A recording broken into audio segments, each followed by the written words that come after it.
Hey guys, Jake Brown here for rotocurve.com. Just wanted to let you know, don't be confused by the title. This is an actual video about multi-entry GPPs that you should be playing, which may seem strange coming to me. And if you're unfamiliar with why that may be strange, let me hop on the soapbox for a second. I'm pretty outspoken on this issue and believe mass multi-entry to be a bit of a bastardization of the skill in daily fantasy sports. But as you can imagine, mass multi-entry, along with its evil twin scripting, helps fill GPPs quicker and just before lock, which really helps and bails out some of these sites, growing their prize pools quicker than their user bases. So I believe while we move forward as an industry, a few smaller sites will establish reasonable entry limits, like what Fantasy Draft is doing, to brand themselves as the more pure site of skill to the public, which isn't as easy to fool as it used to be into believing standard company lines about there being a difficult skill to mass multi-entry or it being plus EV for the remaining player pool. There isn't, it isn't. I've removed 85 to 90% of my balance from DraftKings as a result of their silence on these two issues that exacerbate any other issues that have and will occur. And while I'm not telling you to do the same, I can honestly tell you if I had $0 on I would have $0 on DraftKings.com if my bankroll were under 5 figures, as there are other great places to play. So let me jump off that soapbox and get into the subject matter of, okay, well, if you're saying that it's not necessarily the place to be playing with multi-entry, where should you? Here are 5 multi-entry contests you really should be playing.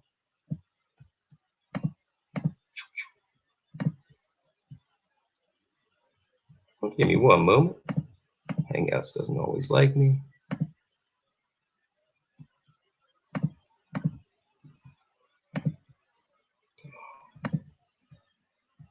All right.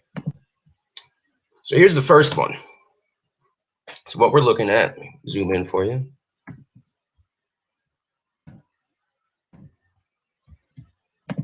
We're looking at qualifiers. Yeah, I'm talking about qualifiers, something that, if you know me, is something I don't really do. But if you happen to be a DFS dreamer, you should be playing the DK and FanDuel $3 and $2 satellites respectively. These are your cheapest shots of being part of these gargantuan prize pools in the live final experience. And these are also horribly unprofitable formats. So while I understand perhaps wanting to play a smaller field and increasing your entry level to, the $9/$10 range, DraftKings versus FanDuel, or $25 to $27 range for Qs. But in my opinion, it doesn't make the field size small enough to justify basically lighting that amount of money on fire on a hope and a prayer that you come in first.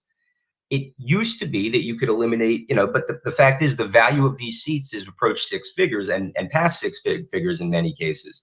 So leveling up like that doesn't create the same value as it used to. And as these formats are highly unprofitable, sticking to the $2 and $3 is a good way to get that, I guess, that itch out and to scratch it and to still have a marginal chance just like you would in the other formats. From a play your cash game lineup in GPPs perspective, I would almost always like to play my theoretical Q lineups in standard GPPs at a similar price, as they are always suited for tournament format anyway. And if you just were to bubble out of a seat and come in 3rd or 4th, chances are that score is good enough for a nice payday in the GPPs on that slate.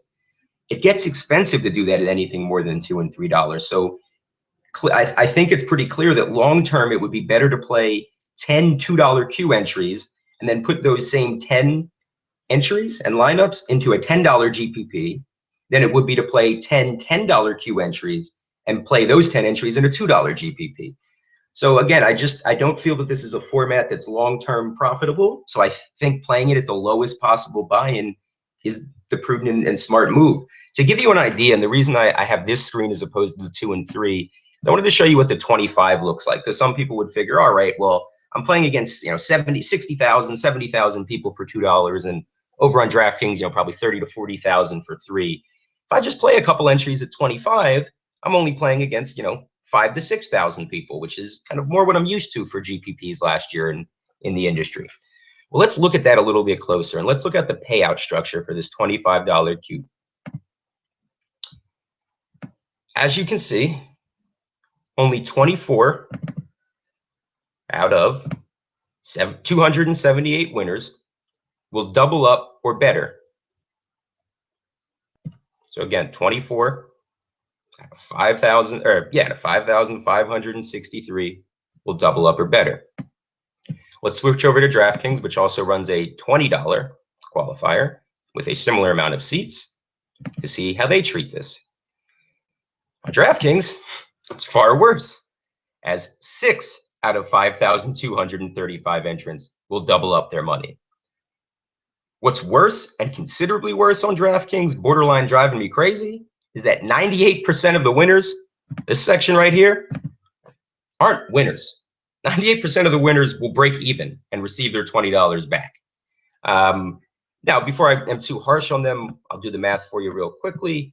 It looks like about 73% of FanDuel people will do the same and just get their money back, something that shouldn't really be tolerated, in my opinion. And there you have, an additional 18% or so winning $5 back. But again, even adding those two percentages together, you're talking about 91% of FanDuels winning $5 or breaking even, and 98% of DraftKings breaking even. So it's still significantly better on FanDuel if you're not going to win. But again, you're only playing this format to win. So the fact that FanDuel makes it a little bit easier on you if you were to bubble out and pay you a little bit more for doing so is marginal again. But this is something to look for in regards to the being, now that they are, was not aware that this was occurring, that you could theoretically be considered a winner and in the cash line, but we may need to come up with a new term for cashing if cashing means getting your money back. But again, if you want to move down to the $2 range, they exist. And you can even play the bracket qualifier, which is probably the direction I would go, only because you're talking about a lower seat value. So if you wanted to mess around with the bracket, you'd have a better chance at doing it and winning. I don't believe DraftKings has another no, I just have qualifiers set up. So see, nope, it's just that. You can do their poker tour stuff if you're into that stuff. A lot of that does overlay. But again, I'm not paying rake to try to make it into something I could afford to buy in myself. The second thing we will look at is something that differs on FanDuel and DraftKings, but it stays on these sites, are leagues. So if we were to go to FanDuel, NFL, leagues, let's say $2 to $5, you'll notice that there's some, I don't know if you've ever actually, a lot of people aren't aware that leagues are basically mini GPPs. So for instance, here you have a $5 250 person league. And if you come in the top 5 out of 250, you're getting your 10x return, which is pretty good. Again, this is not a multi-entry format, but it's just an interesting GPP format. The reason I showed you this is I was surprised to learn this last week that the leagues on DraftKings, the leagues on DraftKings are multi-entry, and they're not multi-entry 2. They're multi-entry 10% rounded up of the amount of entries. 3 entries out of 22. You can buy 5 entries out of 42. Here you can probably buy 12 or 15 actually at the $9. So essentially, you have these mini GPPs, because they are guaranteed, that you can mass multi based on a percentage. So what that looks like is for $5 out of 230 people. It means if you would like to mess around with trying to do what Max Delory does, would be to put 6 entries, 5 entries in this prize pool. Doing so would put you, needing to come in the top 10 to get your money back, but it would let you experiment with having that percentage of the prize pool, seeing if you can play for that upper echelon. Again, 125 isn't a huge payday, but it's the same ratios, and practicing this way is a hell of a lot more useful than the ignorant suggestions of people telling you to go to the quarter arcade in the past. This parallels the real GPP world, and as you can see, there are people who are multi-entering for, so if you want to go ahead and play multi-entry, this isn't a bad place to do it. You'll also recognize that, it's very early. There's only 34 names. So let me see if I can find one for you that starts Thursday. just to see alongside. Here we go, 115 and what's multi-entry 12. So if you wanted 5 of these entries, you would have 4% of the prize pool or so, or of the entry pool, and you would be looking for a top 10 to break even or just under, depending on what your other entries did. Wouldn't be a bad place to play. You'll notice the aforementioned Max is doing just that. So I actually am not sure. I, again, just discovered these last week. I'm recognizing, this is half full and there aren't any names I'm recognizing in it. So this will be something I'll be testing out this week, and feel free to talk to me about my results or what I noticed after, on Tuesday going forward.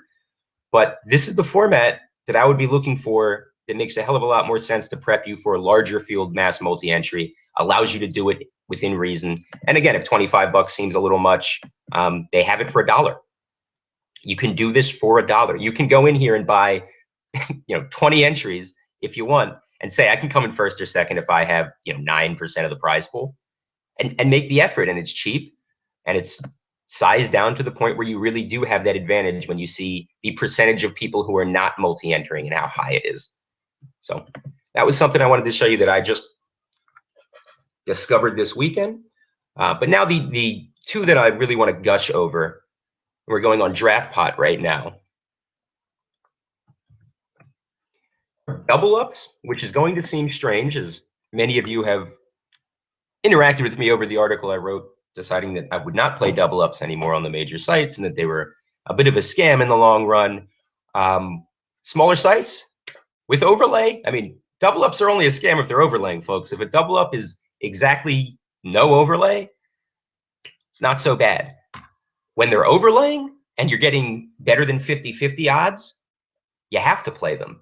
Now, DraftPot, let's see. If you look, I will point this out right off the bat. I don't play fan mode. I don't play the non-salary cap mode. Not for me. So what I look for is to highlight over here, hide your full contests, GM mode, which is their salary cap mode if this is your first time, and guaranteed. And then I'll click on double up. And you have the double ups available for the week. I actually believe I have it sorted. Yeah, sorted Thursdays are up top, so these are smaller ones. But again, they don't really have anyone in them 31 hours before lock or so. Down here are the guys I'm interested in a bit more. And this one being these two being the biggest, this one right here and this one right here. This one pays out 750 entries in their double up. It's a $5 double up. Again, if it has 1,500 people at that price, that's the break-even point. It's a term I use to describe when there's no overlay and there's no rake. So at the break-even point, which I guess the point of this video is to alert you to the fact that the break-even point hasn't happened yet, and this has been a greater than 50% of entrants being paid double their money, a format that you need to be in my opinion. I've been doing it every week, as you see, entered 10 at the $10 level. There is no entry limit. So I'm just going to keep in mind, I haven't seen anyone run a 100 or 200 person train getting really cocky here or forcing the issue of an entry limit. But I'll let you know if I see that in the future. I've been running anywhere from 1 lineup early in the season to 10 lineups to 16 lineups. And it's been really, really easy, guys. I've been posting pretty much 90% of my DraftPot cash game lineups in a video or in the forums, or discussing them with anyone who will talk to me about them, and it's not hard. Here, I'll take one step further in the guide to transparency. Let's go look at my past double ups. So again, this isn't like a humble brag thing. I want you guys to win money alongside with me. You've been getting a lot of my lineups, so let's just look at where the double ups lie. So entered 16, 116, entered 12, 112, entered 1, 1, 1, entered 1, 1, 1, entered 1, 1, 1. Same. 1 for 1, 15 for 15, 10 for 10. Early on, you'll see here's a double up. 0 for 1, 10 for 10, 1 for 1, 0 for 1, because it says 1 but $0. 1 for 2, 1 for 1, 1 for 1, 1 for 1, 0 for 1, 0 for 3. So as you see, the first week I went, 0 for 4, 1 for 4, 2 for 4. Anyway, you know, wasn't to brag, but just has been showing you since I've been running trains in this, as I've understood the pricing after week 1, I believe I'm something like 71-7, which is a 91% win rate on these double ups, which is absurd. And again, it's not as much about me as it is about the fact that these pools aren't filling. Last week was the most it had filled. You know, I just skirted inside that 750. Thank God. Could have easily gone the other way. I'm not saying anything otherwise, but 13, I don't know if you can read that and zoom in again, 1394 entries, 750 paid. So we can do the math on that. 750 divided by roughly 1394 is 53.8%. That's just a plus EV situation in life, guys. Like if they're going to be doubling up 54% of people in a contest, you got to join it. Now, looking back, I'm not sure, but we can look together to see how that compares to some past $10. So this one, for instance, paid out 550 or 450, 500 out of 895. That's 55.8%. So coming in at pretty much a standard user base, and I'm more than okay with having you guys jump in and fill up that user base and make it a little bit more challenging, because on the whole, I don't really think it is going to. I think that they have such a nice deposit bonus that you can check out. Use your promo code Curve for $1,500 being matched at an 8% drip, which is wonderful, and that's kind of what got me on the site. But as I'm just having a lot of success with these double ups, I think it's something you guys should really consider, which will bring me to my favorite site, daily fantasy site on the internet, and it's just so much fun to get to say that. And that would be Fantasy Draft. Fantasy Draft has 2 formats that I think you need to be, one that you need to be maxing out every week if you can afford it, the other that you should be considering doing the same. First, we'll stick in the theme of double ups. Most weeks, they actually have had a $10 double up. I believe this week they've dropped it down to 5. Not sure if that's because the $10 double up's been overlaying alongside the 5, so they're just going to run 1 to see how it does, which we will keep an eye on. But here it is. Basically, they pay out the top 2,000. It's yet to fill beyond 35 or 3,600. So it's always been overlaying. And more importantly, as I love to gush about Fantasy Draft, they've decided to become the first fantasy site to put the skill game first. They've limited every contest to 20 entries or less. Some contests are single entry, some contests are 10 entries, some are 5. These are 20 or less. If you can afford to put $100 up for a cash game, and yes, well, I've already addressed that double ups are not the cash game of choice. If this is going to fill less than 4,000, it is more valuable to be in this type of game than any other 50-50 or double up. So I've just been maxing out these and had very good success with it. Again, not quite draft pot 91% success, but I'm 56-17, I believe, in fantasy draft double ups with the 20 max, and that's 76.7%. Most of that, again, is going to that second tier site video that I put out, playing the obvious chalk on the site, and taking 2 or 3 names from that video. I can't say I put more than 10 minutes into fantasy draft research a week, and that's simply because there is a 20 limit max, and there are only, as you can see, a couple prize pools that for someone who plays it on as many sites as I do and trying to play for profit and for a living, it doesn't make sense to invest that much time trying to dominate these prize pools with a 20 limit max, which I love the 20 limit max. Now, it had been, and I'll alert you to this week, like I said, it had been a $10 double up. I can show you, just for transparency's sake, that completed in the last 90 days. I only played NFL, I believe, but I just want you to see that I'm doing this, because a lot of people talk about what they do and you wonder if it's how they're actually playing. This is the $5 double ups right here, which is the format for this week. As you can see, it filled 34.34 and pays out 2,000. So again, do the math, 2,000 divided by 34. You're looking at this time, 58% rather than 55%. So steep payout, or not steep payout, rather a very nice flat and double up payout to more than 50% of users. Go down. As you see, I've been playing the 5, but I just wanted to show you that there was a 10, and that's, the 40,000 fourth down double up. And I've just been playing that, and that's the one I've had, 76.7% or whatever I said success on. And if it comes back, I would urge you to do the same. But while it's not here, jump in on the 5 or 10 or whatever is available and put as many entries in as you can. One thing that I do is I put about 10 entries in on a train, and then I put 10 unique lineups in. And the 10 unique lineups I put in are almost always the 10 lineups I select to play in the run and gun, the $250,000 big GPP every week on Fantasy Draft. Different format this week, and we'll talk about that in terms of entry fee and size. They're clearly trying to figure out which makes more sense for filling their prize pool. In previous weeks, this had been a $27.80 payout, again, the wishbone payout. And it had been, 11, might be that exact 11-1-2-0. I thought it was 11-1-0-0, but probably the exact same format as the wishbone is now.